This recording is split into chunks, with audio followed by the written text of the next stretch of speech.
Welcome back to another episode of Made for Philly. We are presented by Godzilla Media. I am Bryce Zielinski alongside Matt Minton. No Jeff today. He got stuck at work, but it's still an exciting show nonetheless, Matt. The Birds are 1-0, kind of shocking a lot of people out there that didn't believe in this team, and an absolutely dominating 32-6 road win to kick off the year. One hell of a way to ring in the Sirianni era. Jalen Hurts looked the part of a franchise quarterback, and this was just something that I think all three of us didn't even expect, and we are absolutely thrilled to see. The Birds are 1-0.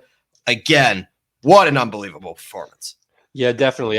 Like I said, I had the Birds winning in our last episode, but to see that kind of just all-out dominant performance from really both sides. Well, I mean, granted, the defense struggled a little bit in the first quarter, but they kept the bend but don't break mentality. Jalen Hurts, I mean, I could maybe count 2 or 3 plays at most where he didn't just look fully comfortable with the offense. It was great to see the chemistry with Devontae Smith. Definitely a lot of positive signs for this game.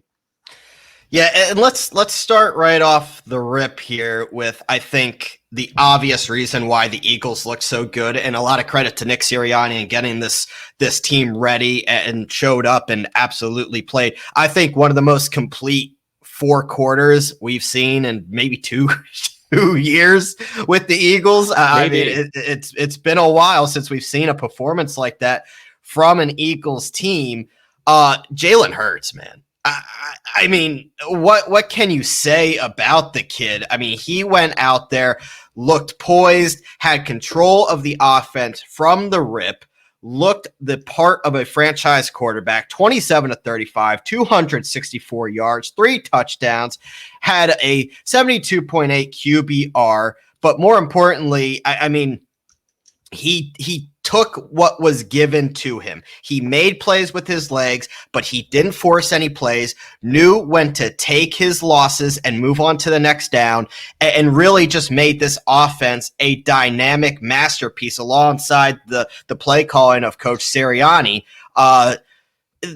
This is the performance that I think settled a lot of people down who, including myself, really wants to see. Now, I get it, 1 week, but this was that performance from Jalen Hurts, 126.4 passer rating. This is the performance that I think everybody wanted to see from him to feel good about moving forward with Jalen Hurts as potentially being the franchise quarterback of this team. That passer rating that I just mentioned was that, and I said this kind of felt like we haven't had this performance in a while from an Eagles team. Well, the Eagles haven't had a passer rating that high out of their quarterback since a quarterback in 2017 did it in the NFC Championship game. Oh, by the way, his name was Nick Foles. It's the highest an Eagles quarterback had on the road in 8 years since, yep, you guessed it, Nick Foles did it in a win over the Packers in Lambeau in 2013. So this is something that the Eagles haven't seen. Is somebody missing from that list? As much as I love Carson, that he did not pop up on that list. This is a team, and we'll stick to the offense first, and then we'll head to the defense because they have their say as well in this dominating win. But this offense, led by Jalen Hurts, I mean, what else can you say about the performance? You pretty much hit it all on the head. I mean, this might be the most exciting offense performance we've seen from the Eagles since the Super Bowl. They just looked like they were always one step ahead of the defense, and they weren't playing too conservative, which is something that it just seemed like we saw from Doug since the Super Bowl, where it was a lot of basic checkdowns, not afraid to take chances. But with this week 1, I mean, they just looked so on top of their game, and it was so refreshing to see, especially for an offense that had high hopes, but it all depended on the quarterback, who was probably the best player on the field the entire game. And honestly, like we talk about Jalen Hurts, I mean, the distribution of the weapons. I mean, he had 3 touchdowns to 3 different players: Devontae, Goddard, and Rager. He was poised. He was composed. He made good decisions, balanced a short and mid-range passing game, timely use of his legs. Like, he wasn't bailing out of the pocket constantly. This was something where he pick and chose when it was a good time, to go and run. He checked out all of his options and made sure that he went through all his reads before he took off and ran, gained 62 yards on 7 attempts on the ground. That's something that you want to see in a dual quarterback. You don't want to see him, taking off and being the primary run carrier, but you want him to have that added dynamic to an offense that ended up rolling up 434 total yards, 24 first downs, 6 for 13 on third downs, 3 touchdowns in the red zone. They converted when they got into the red zone. That has been something that has plagued this team for years, even dating back to Chip Kelly. I mean, Doug Peterson struggled with it. Chip Kelly struggled with it. The back end of Andy Reid struggled with it. And I get it. One game, one sample size against a mediocre Atlanta team. But I want to emphasize that it was a beautiful performance. Sirianni and Steichen deserve a lot of credit with their creative play calling. I think the screens to Kes Watkins to start off the game was a good start. I mean, I think the Eagles executed more screen passes better in one game than they did all year last year. It seemed like they couldn't get out of their own way in the screen game, where all of a sudden this team, it worked, and it worked effectively. And when you talk about the run game, emphasizing the run more, the 1-2 punch of Miles Sanders and Kenny Gainwell on the ground and in the passing game, I think is going to be something that you're going to see throughout the year. It was a masterful use of their versatility, and the Falcons simply, in my opinion, just never caught up to it with what the Eagles were doing with their backfield. Booby finished with 15 carries on 74 yards with another 39 yards on 6 receptions, while Gainwell had 43 yards from scrimmage on 11 touches and obviously had that touchdown that kind of sealed the deal. A lot of good things to come from that offense, and running the football, which is something that all three of us last week emphasized had to be something that was established. It sure was, and something I hope that this team builds on. Yeah, definitely. I would say outside of Jalen Hurts that Kenny Gainwell was your pleasant surprise of the game to see how involved he was. I wasn't sure he was going to see more than maybe 3 or 4 carries a game. It actually surprised me to see how little Scott was involved with the game plan. But going back to what you said with the Quez Watkins, getting him involved in the screen pass early, really utilizing his skill set well, getting him the ball, letting him make plays downfield, which is what he did a lot in college and what we saw a little bit of last year. But to see him make that big jump, to pair him up with Devontae Smith, who looked really good for his first game as a receiver. Rager had a nice long touchdown. Really an all-around great performance. But another hidden guy I want to pull up is Jordan Mailata. You see, oh my goodness, that block, he Rager murdered block, a corner. That's what you want to see from a guy who just got that $46 million extension, somewhere in the mid to low 40s, which I thought might have been a little bit early to give it to him, but really good overall signs from this offensive line. Brandon Brooks didn't look slowed down at all based off of his injuries. So definitely a lot to see. Lane Johnson looked healthy. Lane Johnson looked healthy, which is important. This is an offensive line, and we talked about this last week as well. When healthy, is probably a top 5. No, not probably, is a top 5 offensive line in football. I mean, this is a core. And Isaac Seumalo, whether you like Pro Football Focus or not, that's up to you. I find myself guilty of this as well. It's nice when they rate your guys high, and then when they rate your guys low, it's just Pro Football Focus. Who cares? But for what it's worth, he was the second highest graded guard in all of football last week. This was an offensive line that was clicking. It was opening lanes down the field for the run game. It was protecting Jalen Hurts and giving him all the options. And that is something that is certainly encouraging to see.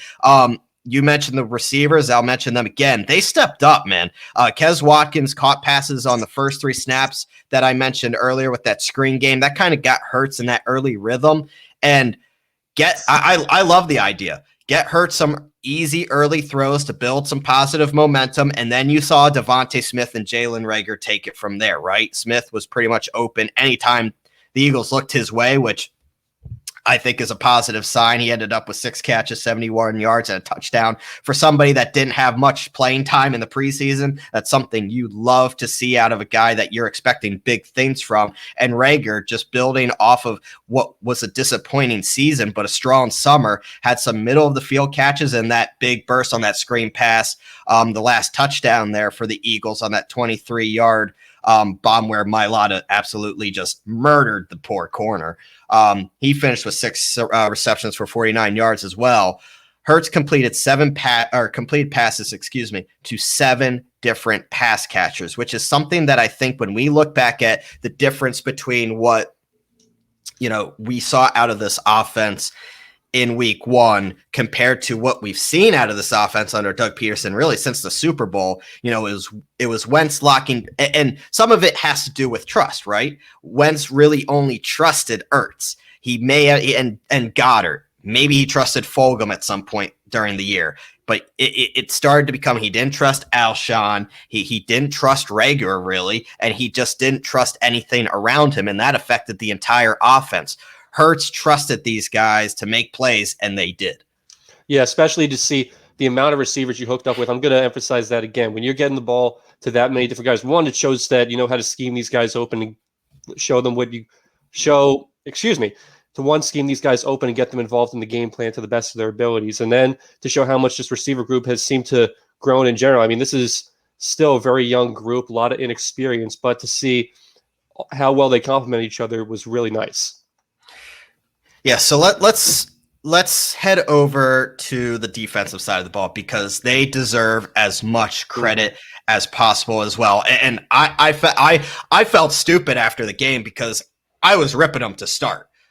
They allowed 144 yards on Atlanta's first 2 drives, but both times, and you and I texted a little bit during this, like it was kind of that typical bend, but they didn't break mentality. I was like, oh, so this is how it's going to go this year. They're going to run up and down the field, and then we're going to hope for, red zone stops again this year. That was it. After allowing 2 field goals, first of all, they completely wiped, and Jeff brought this up last week. We hit on it a little bit, how much Julio Jones absolutely torched this Eagles team every time they face the Falcons. Mm-hmm. And would Calvin Ridley do the same in the same role? Caught 3 passes on the opening drive, and I'm thinking, okay, I see where this is going. Ridley's about to have himself a day.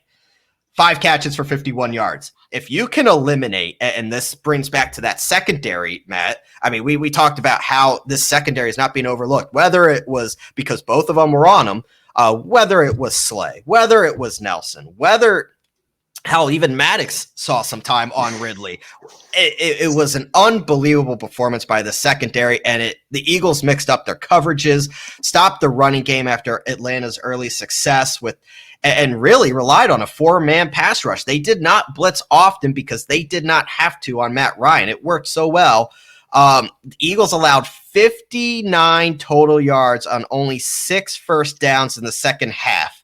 Hargrave and Ridgeway combined for 3 quarterback sacks, and Brandon Graham, Derek Barnett, Josh Sweat were solid on the right side. Fletcher Cox, statistically, the stats aren't there, but he made his presence felt. I'm sure everybody's seen the poor meme, and I remember I mentioned this last week. The undrafted rookie Jalen Mayfield was going to have a problem with Fletcher Cox, and the meme, I don't know if you saw his tweet where he said, if you draft me, period, your quarterback won't get touched. And then there's the picture of Matt Ryan looking literally murdered on the field. Just a corpse with Mayfield looking down and Brandon Graham and Fletcher Cox celebrating in the background. It's just poetic justice. This defense, Matt, now I get it. The Falcons are kind of in, and this is what I brought up last week, like the Falcons are kind of stuck in between a rock and a hard place. Like they have a head coach that wants to run the ball, but they have the talent more where they should be throwing the football. You have Matt Ryan, who's not a mobile quarterback. You don't really have a solid run game. I mean, it was Mike Davis and Cordero Patterson, but you have that weapon in Calvin Ridley and Kyle Pitts. I know they like Russell Gage, who was nowhere to be found all game long. Pitts got shut down as well, only had 2 catches. This is a defense, though, to only give up 6 points to this offense and to simply dominate and dictate what happened in this game after those first 2 drives, this defense is going to be a problem. And again, people did not look at this defense seriously enough, and they're surprising people. Yeah, I mean, the score 1 speaks for itself, 32-6. And when you're the defense in any situation where you're able to keep another team's offense out of the end zone, especially in their home field, that speaks volume. And it was really nice to see Hargrave with those 2 sacks to really make his presence known. and establish the role he can have alongside Fletcher Cox and the rest of this experienced defensive line, which really didn't see too much of last year. We saw a little bit more upside towards the end of the year, but to see him make his presence known right out of the gate was awesome. Son Ridgway's a guy I've always liked. I think he might have had that strip sack, but doesn't matter. They called it grounding. Really good to see from these interior defensive linemen what they're going to bring to the table alongside the big dog, Fletcher Cox. Not to mention Darius Slay, Steven Nelson, Devontae Maddox. Neither one of them might have stood out, but they all did their job. They all kept on their man. As a result, Matt Ryan just had nowhere to go before he was looking like a corpse on the ground. Any situation where your defense plays like that, especially on the road to open the season, really is a great sign for the year going forward. Yeah, and a big part of Jonathan Gannon's defensive philosophy, which is a breath of fresh air, honestly, is to limit the big plays. I mean, Matt, how many times have we seen a Jim Schwartz defense pick a defense or just simply just having corners that are in single man coverage? Too much, right? I mean, the big plays happen. I mean, you were good for 2 to 3 big plays a game. That's just what it was, and it was not going to change. The Eagles did a magnificent job of eliminating the big plays. The longest play from scrimmage, Matt, was a Kyle Pitts 18-yard reception. That was the biggest play for the Falcons. That's huge. That's impressive stuff against such a high-powered group of pass catchers. Ridley's longest game was 16 yards. The defense gave up some rushing yards early, but then whatever adjustments Gannon made, and the other takeaway that I had, the difference between Gannon and Jim Schwartz, was that Gannon was going to make adjustments, where Schwartz was so gung-ho on what his scheme was, he never really made adjustments. Gannon made the adjustments after he saw the first 2 drives. Like, look, what we're doing is not working. I mean, we can't go on doing this.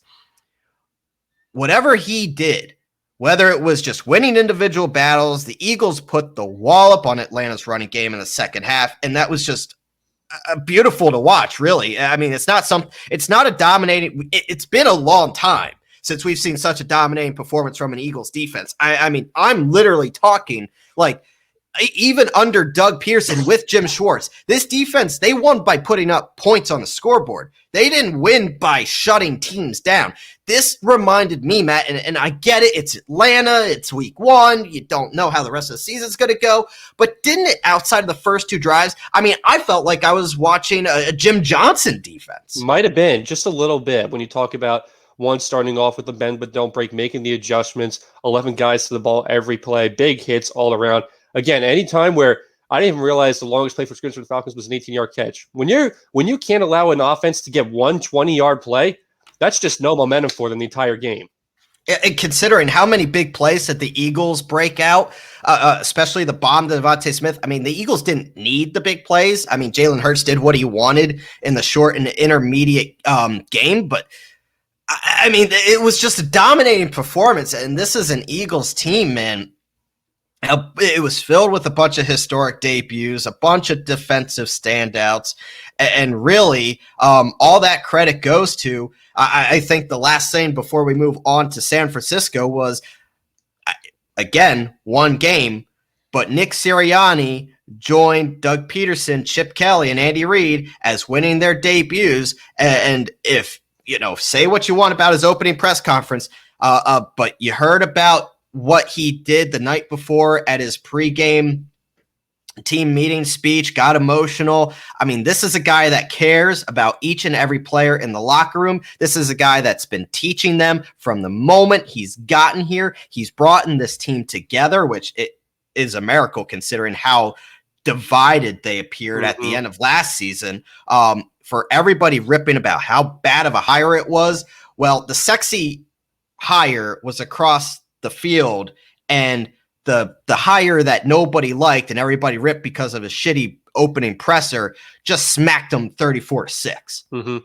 Yeah, it's not his job to give you a nice, pretty speech. It's his job to go out there and win games, and that's what he did. Granted, it's only one game, but it seems like he has the locker room behind him. He's got the mentality behind him, and he's got that first dominating win right in his first game coach to show for it.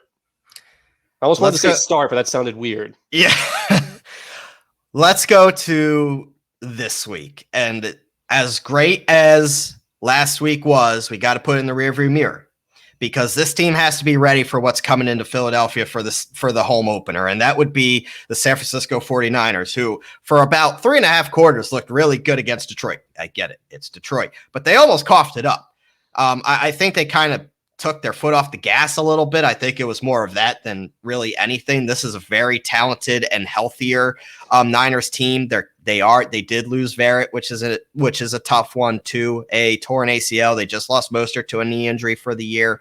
But this is a team that's going to come in much better defense than they faced last year. This is a big test for Jalen Hurts and Nick Sirianni on the offensive side of the ball. And this defense has to be ready to play for a team that just put up 41 points in their season opener, respectively.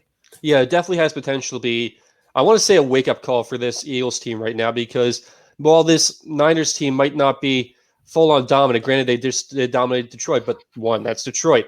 Jimmy Garoppolo, you kind of know what he is at this point. He's kind of your stereotypical, makes the right read, check down corner. You're not worried about him giving up that big franchise quarterback throw. I think the biggest guys you got to worry about here, one is Deebo Samuel, who put up almost 200 yards on the Lions, but this isn't the Lions defense. This is the Eagles defense. A lot more experience at the depth chart, the cornerback position, a lot more experienced all around. I think that if this defensive line is able to get pressure on Jimmy Garoppolo early, I think that it's going to really disrupt the offense and give the Eagles a chance to it's probably going to be a bit of a slow start for their offense. In my opinion, I think they might start off running the ball a little bit and then break it out. I think that if the Eagles defensive line is able to dominate the line of scrimmage, put pressure on Jimmy G, it's going to give the offense the time they need to get going. Yeah, I mean, let's talk about this offense first, and really the elephant in the room, and they call it the Suicide Squad out in San Francisco. I mean, this pass rush, man, is for real.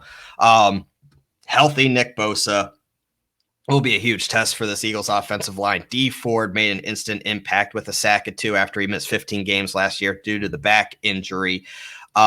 I mean, this is the matchup to look at. Obviously, first and foremost, this Eagles offensive line versus the Niners pass rush, who may have just the best front seven in all of football. Eric Armstead as well. I don't want to forget him. Bosa had 9 sacks as a rookie before missing last year, like I said, with that torn ACL. Played well against Detroit. Armstead is that long, lean rusher who typically moves inside on obvious passing downs. I think Isaac Seumalo might get picked on a little bit. Not that I think he can't handle it, but I think that's a guy that you might want to keep an eye on. And Dee Ford is more of that speed rusher off the left side, and this is going to be the true test for Jordan Milada, right? I mean, we paid him the big money. You expect him to be a solid piece of this left tackle. How is he going to handle the best pass rusher he has faced in his young early career?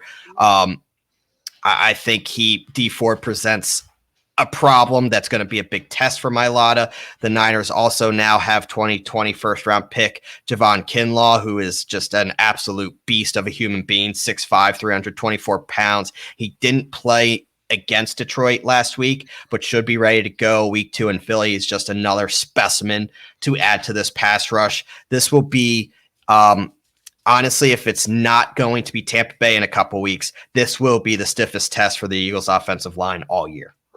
I think you might be right on that one. It's definitely going to be big for both tackles. One, to see Jordan Mailata, how he looks against the premier top-grade pass rusher. Then Lane Johnson to see and prove that he's back, he's healthy, he's back into 100% against a guy who's maybe had one of the best starts to a career that I've seen in a while in Nick Bosa. So definitely very excited. But it's also going to be a big test on Jalen Hurts. I think you're going to see a lot of those screen passes to Quez Watkins to open this game up. So this is going to see if Hurts has that ability to snap the ball, get it away quick, and make those quick reads, which will be the next step in proving that he can be the franchise quarterback. Yeah, so, I mean, that takes it to the next level, right? Like, Jalen Hurts needs to be as good as advertised from last week against this defense, because quite simply, you're going to get a tougher test. Similar to what we saw on Sunday, I expect Sirianni like you said, to utilize a similar game plan to the one we saw against the Falcons. Get the ball out of Hurts's hands quickly. Get the ball in the hands of the Eagles burners in space and utilize that RPO to keep the Niners front seven off balance as much as possible and out of this backfield. Hurts can use his legs. You saw that he can get out of some sticky situations, but don't put this offensive line in positions where we're going to be seeing the back of their jersey numbers all day long, because that's not going to be a recipe for success. Establish the run game, like you said, Matt. Get the ball out of Hurts's hands quick. Like you said, I think Kez Watkins, some of those screenplays would work. Devontae Smith as well. Get them into the burners. That's why you have guys like Watkins, Smith, and Jalen Reagor to get them out in space.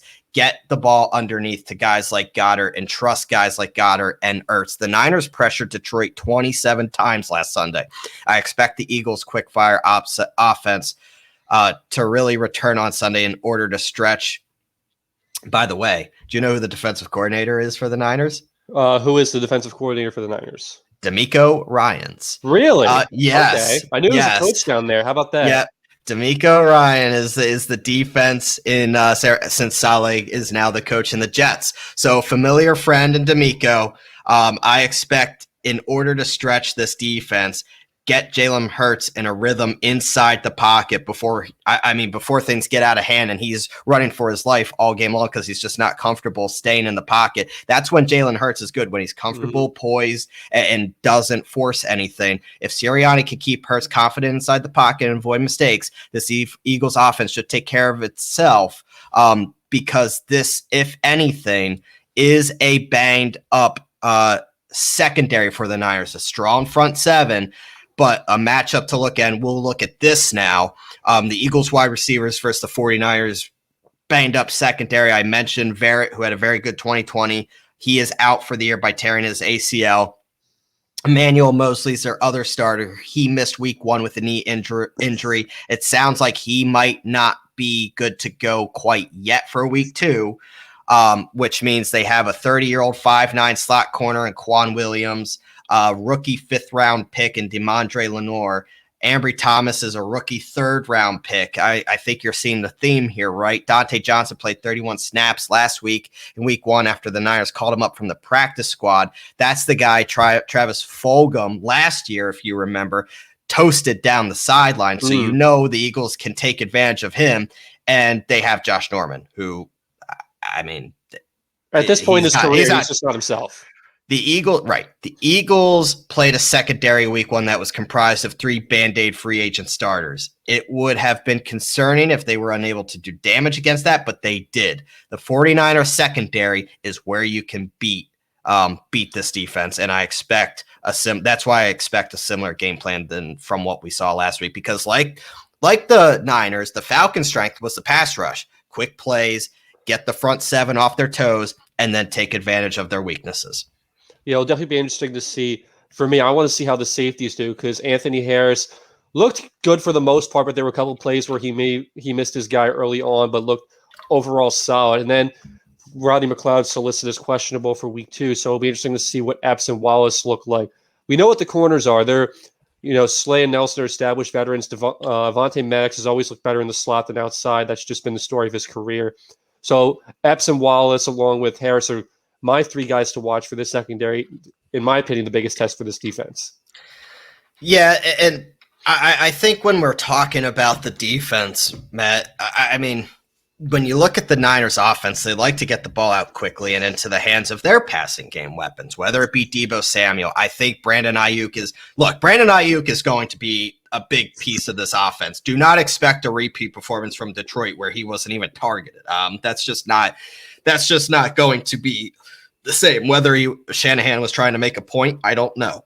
But all these weapons seem to run like running backs. George Kittle is, he's one of the best tight ends in all of football. You know that. If we were to nitpick something from the Eagles last week, it would be that they really struggled with their tackling in the first half. They cleaned up as the game progressed. I'll give them that, but it is absolutely paramount that they tackle well against a team like the Niners, or else they might be behind. I mean, the Niners are going to take advantage of the Eagles, unlike the Falcons. If you cannot tackle in space against a team like the Niners, before you blink, you could be down 28-0. Exactly. I think, again, with the linebackers, probably the second biggest group of guys in need of a big test for this defense. But overall, they look good. Wilson looked like he was doing his job as the Mike. I was excited to see how much Sean Bradley was able to get in there. It seemed like he made his plays to see if he can make that big step in his development. Still got Davion Taylor, who's arguably the best overall athlete out of the linebacking core. So hopefully this Eagles linebacking core is the one that finally does seem to stabilize. You know, we've seen some good pieces, but it's always been kind of one guy. If this unit can come together, it could be the factor of what makes this defense elite versus very good. And the wrinkle that the Niners are presenting, it's kind of similar to what we saw last year with the Eagles with Wentz and Hurts. They do have a 2-quarterback offense that they did utilize, and it worked for them last week. A lot has been made of the presence of Trey Lance. Obviously, some people think it's inevitable that Trey Lance becomes the starter. But if Jimmy Garoppolo plays like he did last week, Trey Lance is going to have a hard time becoming the starting quarterback for them. But Lance did play 4 snaps. The threat of his workload is growing as each week passes. He threw 1 pass, but guess what? It was a touchdown. And Gannon earlier this week sounded as though he is preparing for both Garoppolo and Trey Lance to have a role. This is something to keep an eye on. They do have packages for him, and it's just another wrinkle that this defense, they have to realize when Trey Lance is on the field, anything can happen. And it's something that this defense, I know, is going to be prepared for, but it's something that you don't see every week. So the Eagles need to be mindful, and I know the Niners will try to sneak Trey Lance out there. You may not realize until the play call is in and you're out there and, oh shit, Trey Lance is in the huddle and he's taking the snap. Garoppolo's out wide or whatever. That is a wrinkle that you're not going to see each and every week, but something this team has to be prepared for. It's definitely an added factor, but you know, it would only be Trey Lance's second career appearance, so I don't see them going to him too much, but definitely something to be aware of. I wouldn't be surprised if Gannon thinks of a specific package to put out there if he sees Lance coming out to try to emphasize QB contain and just not let him use a couple plays. Because if you can stop that right out of the gate, make him ineffective, they're not going to go back to him the rest of the game. But if he does come in and they're able to get a step ahead of the Eagles, you got to be ready because they're going to keep doing that until you find a way to stop it. I mean, to kind of look at the Niners offense, obviously Raheem Mostert is out for the season, Elijah Mitchell, and I expect now Trey Sermon will be back. I mean, for you fantasy owners out there that have Sermon, I'm sorry, I have Sermon in a keeper league, and I was stunned. I was baffled to see him inactive, but that's neither here nor there.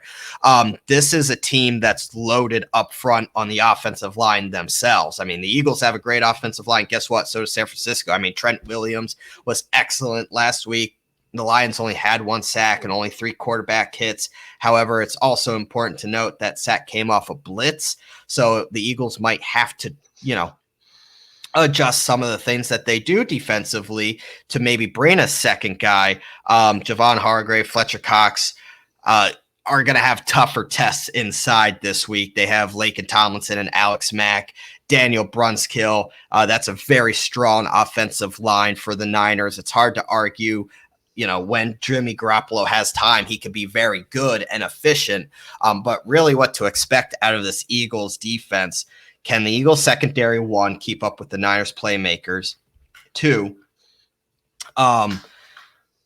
Darius Slay and Steven Nelson were effective in week 1, only allowing 1 first down on 12 targets, which is really impressive. So I expect another big game from them. And 3, how is this pass rush going to work? Is Gannon going to send an extra guy, or is he going to remain trusting this front 4 to get to the backfield? I don't know if it's good to allow Jimmy Garoppolo to have more time than this offensive line would allow, because when he's comfortable in the pocket, he can and has the ability, and we have seen with a 23-8 record over 31 starts as the Niners starting quarterback, he can nitpick a defense apart, and before you know it, the game's over. It really is kind of a pick your poison because you want to say, do we want to send an extra man here, get Jimmy Garoppolo off his game, give him less time to throw? But if you're doing that, you're leaving the possible exploitation for George Kittle, who's probably a top 3, top 2 tight end to really beat you downfield. So I wouldn't be surprised if at least to start this game, Gannon trusts his 4 guys up front to get in and apply pressure on their own. So before we get into our predictions, and I forgot to do this last week, and I realized it before when it was too late, but Jeff and I always had a segment where we do standout stars on each side of the ball. And we didn't do it last week. I was kind of upset about it, and I want to make sure it's a thing again. We're going to do standout stars on each side of the ball. Maybe I should have done this after the offense before we went to the defense, but that's okay. Matt, if you're looking at one guy on the offensive side of the ball to be the standout star this coming week, who do you think that's going to be? I'm going to go with Jalen Reagor. It seemed like it took him a while to get involved in the first game early on, but you saw the electric plays he made towards the end. I think that they're going to build off of that strong finish. I wouldn't be surprised if you see them try to get the ball to him early in those screen and underneath passes, let him turn upfield and do what he does best. Yeah, I have to agree with you. And looking at the weakness of this defense, it's definitely the secondary. So if the Eagles offense has success, you have to get the ball into the hands of these receivers. Because you picked Jalen Reagor, and maybe I'm cheating on this, but clearly Devontae Smith has that chemistry already with Jalen Hurts. I mean, they obviously were teammates in Alabama. They clearly didn't miss a beat. After a 6-catch, 71-yard performance with a tutty, he's only going to get more involved. And if he doesn't have a shutdown corner on him, I mean, we have seen what Devontae Smith has been able to do in short work to NFL corners already in his career. I expect him to have a big day, Matt, and I expect Sirianni to try to get the ball into his hands even more. I mean, ever since Sirianni has gotten here, he's gushed about Devontae Smith. Hurts loves him, obviously, and if Hurts is going to have a good day, he's going to have to rely on the people he trusts. Devontae Smith is probably number 1 on the list for me on that, so I expect Devontae to have a big day.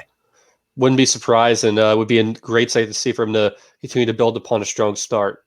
Absolutely. So let's go to the defensive side of the ball. We talked about the big ask for this Eagles defense coming off one of the more dominating performances we have seen in years out of an Eagles defense.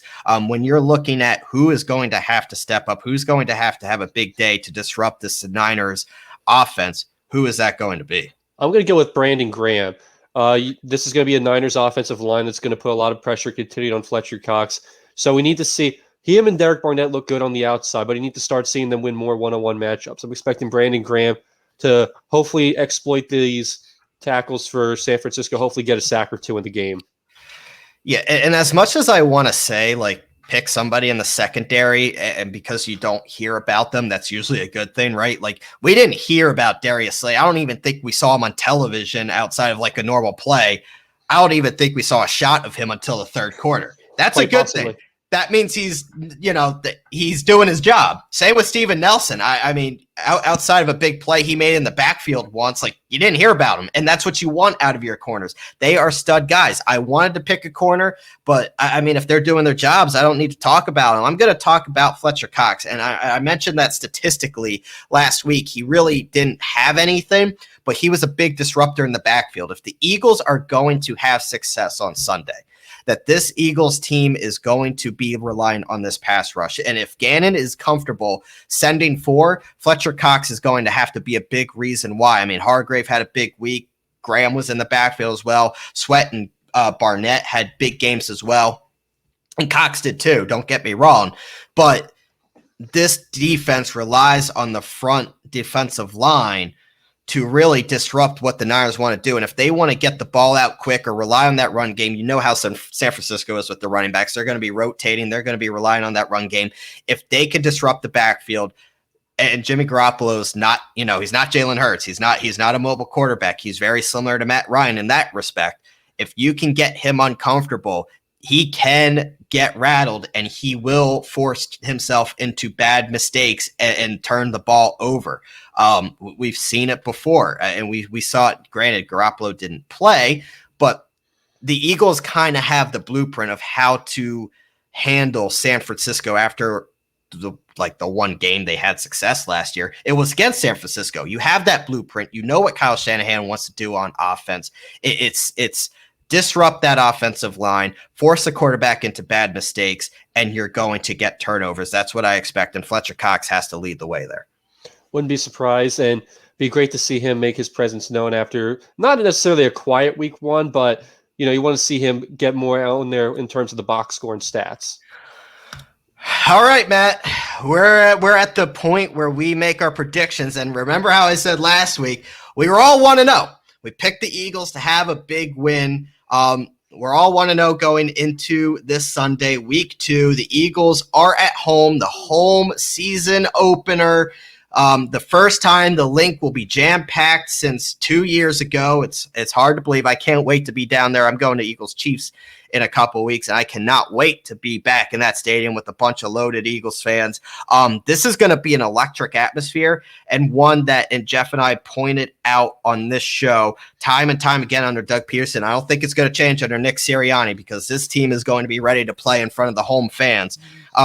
If the Eagles do one thing well, it's win at home, typically. I mean, I'm going to throw last year out because last year sucked and you didn't really have the home field advantage anyway. But this team performs at another level in front of the Link, especially this defense. They always have. I expect big things out of this Eagles defense.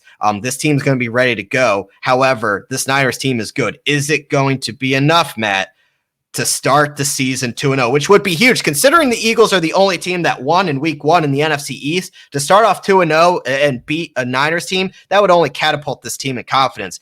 But is it going to be enough? I think it will be. I think when you look at the situation, all the positive signs you saw week 1, first big game back, the Link, the fans are going to be up and roaring. The players are going to be excited to have them back. I think it'll be another close game. I'm going to go with the Eagles winning by a score of 27-23. I love it. I love it. And my head and my heart usually conflict with the Eagles sometimes. Like last year, I was like, the Eagles are going to get turned around. I'm going to pick the Eagles. I know they're going to lose. The Eagles seem to have Kyle Shanahan's number. And I get the first time that the Eagles beat him. The Niners weren't a very good team. It was a part of a rebuild. But the Eagles went into San Francisco last year and beat them. And beat them rather, I mean, the score was close, but I thought it was a rather convincing win. Granted, new regime now, but this is the season home opener for the Eagles. They're coming off quite the high. They have the confidence. This team seems to be believing in each other, and that's what matters. And the Niners are already banged up. Something tells me that the Eagles are going to win this game. I think Jalen Hurts is going to build off the performance. He's going to have success on offense. Sirianni has the blueprint of what worked from last week. A very similar game plan should be put in place this week. I do expect they're going to change things up a little bit. The defense is going to have a big day in front of the home crowd. I agree with you, Matt. I think the Eagles are going to win this game. Start off 2-0, which I mean, a couple of weeks ago, I was still trying to convince myself they weren't going to start 0-2. So this is quite the 180 for me personally. But they've proven that we can trust them and trust in this pick. I'm going to take the Birds, and I'm going to go. I want to say it's going to be a little high scoring, but I think you're kind of on the mark with 27-23, but to be different, I'm going to go 24-21. It's just going to be one of those close games. Mm-hmm. We're going to be pacing in front of our TVs come fourth quarter, but I do think that this Eagles team has the confidence to pull this one out. I think so too. I think you're going to see they have all the momentum in the world right now. The Niners are coming off a rough fourth quarter. All the fans back at the Link. I think it could be just a perfect storm opportunity. And look, I mean, you look at the NFC East already, and we talked about how much of a winnable division that it really is. Dallas, I mean, look, as much as we shit on Dallas, they did look pretty good against Tampa. However, guess what? We knew that offense was going to look good. That defense still cannot stop a nosebleed. And when I'm looking at the Eagles and what they can do offensively, why should I be worried about what they can do against Dallas when I saw what the defense could do against Dallas, a good offense with weapons? So I have the confidence there. The Giants look like an absolute dumpster fire. I mean, they, in all three phases of the game, just got absolutely boat raced by Teddy Bridgewater in Denver. So that doesn't exactly get me, scared. And then Washington's already down to Taylor Heineke. So, I mean, when I'm looking at this division, Matt, I mean, call me crazy, but the Eagles look like the most complete team. Yeah, I would agree with you on that. One, when you're looking at just how well that they seem to be built on offense and defense. Look, Dallas, their defense, one, I think that the Eagles' defense has the ability to at least contain Dallas to somewhat where, you don't see Dak Prescott putting up these big stat pad games. And then their defense just has shown no ability to stop a competent NFL offense, which I think the Eagles have. And then going over to Washington, look, Taylor Heineke is a good feel-good story, but we also kind of know what he is. He's not going to be the game changer for this team. Neither is, I don't know if it'll be Ryan Fitzpatrick, depending on when he comes back. He's out. Yeah, wait, what is his injury? It's officially a hip subluxation. He's on IR. The timeline is 6 to 8 weeks. Okay, so not worried about Washington, the situation. And then in New York, where to see how good they made Teddy Bridgewater and a probably slightly upper middle class Broncos team look, I'm favored for the Eagles odds to win this division. Look, a lot of people slept on this Eagles team, and I know we're a Philly podcast, and I know we can sound like homers at times, but like, I mean, we've been trying to tell people, I think all summer long, Matt, that I mean, this is a team that is going to surprise people. We saw the talent on the defensive end. I mean, the Falcons are still a talented offense with weapons, and they didn't even give up a touchdown. You look at the offense. I mean, it'd be one thing if like they snuck out of Atlanta with like a 28-26 win. This was a 32-6 dominating win. I mean, that's something that complete football teams do, and a team that's believing in each other don't squeak out wins like that or don't come out of a tough environment. Now, granted, there were a lot of Eagles fans there, but I mean, Atlanta had been a house of horrors for this Eagles team, and they went down there and absolutely dominated from start to finish. This is a team that I think is only going to get better. Now, I remember back in Doug Peterson's first year with rookie Carson Wentz, started off 3-0, and people were screaming for Super Bowl, and the Eagles ended up being a dumpster fire by the end of it. But, like, this just feels different to me. It does. There is kind of a special feel to this team that we haven't seen since that Super Bowl team where – I always thought for a while, maybe they just caught lightning in a bottle. It seems like that just special vibe is back. Granted, it's a very different team, different coach, different overall regime, but they have the underdog mentality, man. Sirianni's been pounding the dog mentality. You can't fully describe it with words, but you can just see it. You can just see it. And I really do appreciate the dog merch that you saw some of the guys wearing before the game. The mentality seems to be there. The unity seems to be there. I think it's going to be a very fun team to watch. I mean, you've even heard some other people start to say, I think it was Tony Romo who recently said they're going to be a surprise team. Did you see Ryan Clark? Yeah. Did you hear Ryan Clark on ESPN? Not word for word, but what did he say? He pretty much what he said was like, that's the most poised quarterback play that I have seen in 2 years out of this Eagles team. And when you got that, you saw the product on the field because the talent was able to show its potential around the quarterback because it was making smart plays. And obviously Jalen Hurts, and referencing the mistakes Carson Wentz had made in the past couple of years. I mean, I still like Wentz, but let's move on. I mean, the way Hurts played the quarterback position and showed the confidence that he could do this lifted everybody else's performance. And I think it was almost like a deep sigh of relief, like, okay, we got this. And this Eagles team has that confidence. They have that first win. They know what works, that they can build on this. And people are starting to raise an eyebrow, seeing what the NFC East is at this state, seeing what the Eagles looked like. And I get all of this. It's one game, but I mean, you cannot deny what we saw on Sunday. Not to mention it's Hurts's, I think, third career game with 250 passing yards and 50 rushing yards, which puts him at like third or fourth all time. I think McNabb had 4 in his entire career, and you had a couple other guys up there on that list too. Granted, it's a small sample size. He was playing from behind a lot last year, but that's just kind of stats that you just have to appreciate regardless of the situation. Yeah, this is a team that's going to be fun to watch, no doubt, and it definitely, escalates our excitement for for the season. I think, a lot of us were speculative and optimistic to the point of view, like, thank God the Birds are back. But now I think we have that true sign of believing that this team could make some noise. I'm not saying they're going to win the Super Bowl yet. I'm not saying that. But this is going to be a fun team to watch that can surprise a lot of people, which you and I have been saying since day one from the rip when we started doing the show again. So I'm excited about this team. I think they're going to make some noise. I know you're excited too, and I know Jeff is as well.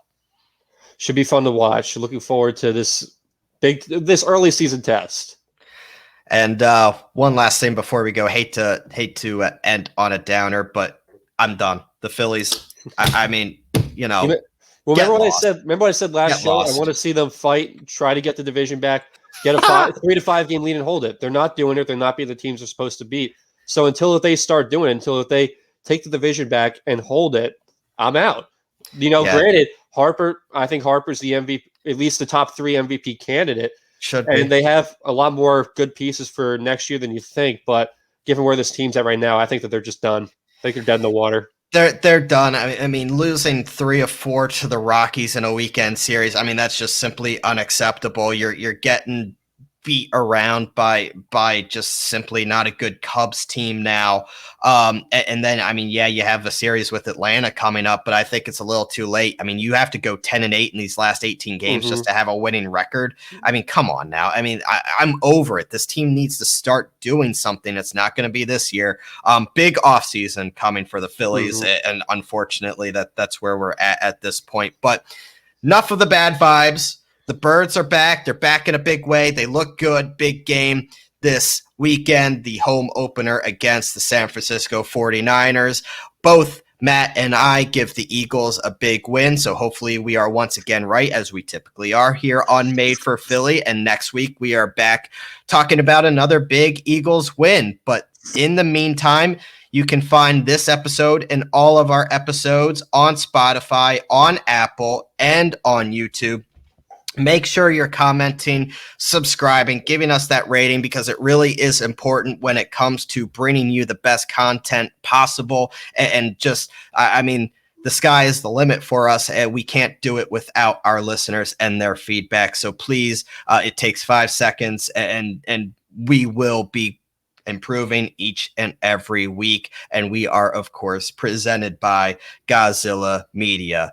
For Matt Minton, I am Bryce Zielinski. This was Made for Philly. Fly, Eagles, fly. Go, Birds. We will see you next week. Be safe out there.